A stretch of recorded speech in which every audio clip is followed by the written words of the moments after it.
How I'm picking the best. Before we rank anything, let's talk criteria, because two ETFs can look almost identical on the surface and perform worlds apart underneath. First, total return. This isn't just about how much the share price climbed. It's growth plus dividends combined, especially when you're reinvesting those payouts over time. That compounding is where the real wealth gets built. Next, dividend yield and dividend growth. How much cash is the fund throwing off every year? And is that amount going up year after year? A fund that pays well today but never increases that payout starts losing ground to inflation. Then there's risk. How much does this thing swing up and down? How did it hold up when markets fell apart? Does it recover fast, or does it stay underwater? Expense ratio. This is the fee you're paying just to hold the fund. Over 20 or 30 years, even a tiny difference compounds into thousands of dollars gone. Lower is better, always. And finally, the quality of the companies inside the fund. Are we talking financially strong businesses with durable profits, or shaky ones propped up by hype? Those are the filters I'm using. Let's get into the funds. ETF number 1, SPY, Spider S&P 500 ETF Trust. Ticker SPY. If you've been around investing for more than 5 minutes, you've heard of this one. SPY launched in 1993 as the very first ETF listed in the United States, and it's never looked back. What it does is beautifully straightforward. It tracks the S&P 500, meaning a single purchase gives you exposure to 500 of America's largest companies across tech, healthcare, finance, and virtually every other sector. Performance-wise, SPY has earned its reputation. Over the last year, it's up around 12.77%. 5-year return sits near 95%, and over a full decade, it's delivered a staggering 201.94%. For a fund that just mirrors an index, that's a genuinely elite track record. The expense ratio is a rock-bottom 0.09%. You're essentially paying nothing to own a slice of the American economy.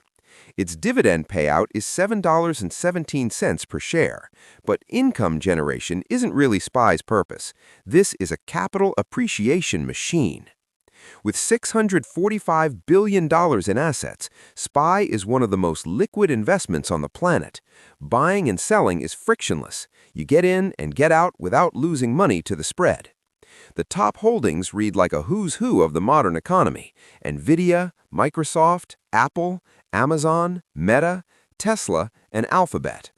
Technology dominates at 35% of the portfolio, reflecting where the economic gravity sits right now: AI, cloud computing, software.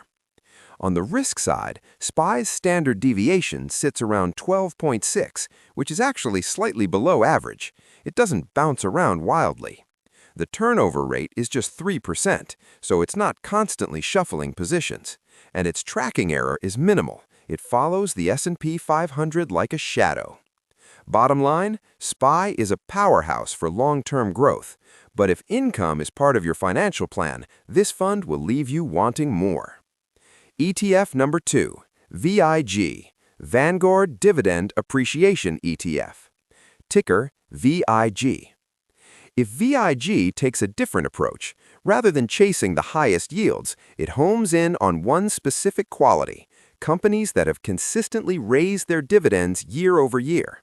That disciplined focus has made it a cornerstone holding for investors who want steady, reliable growth without a lot of drama. Returns have been solid, if not spectacular. 1 year, up 8.67%. 5 years, 68.46%. 10 years, 161.94%. Nothing flashy, but the ride has been smooth and the direction has been consistently up.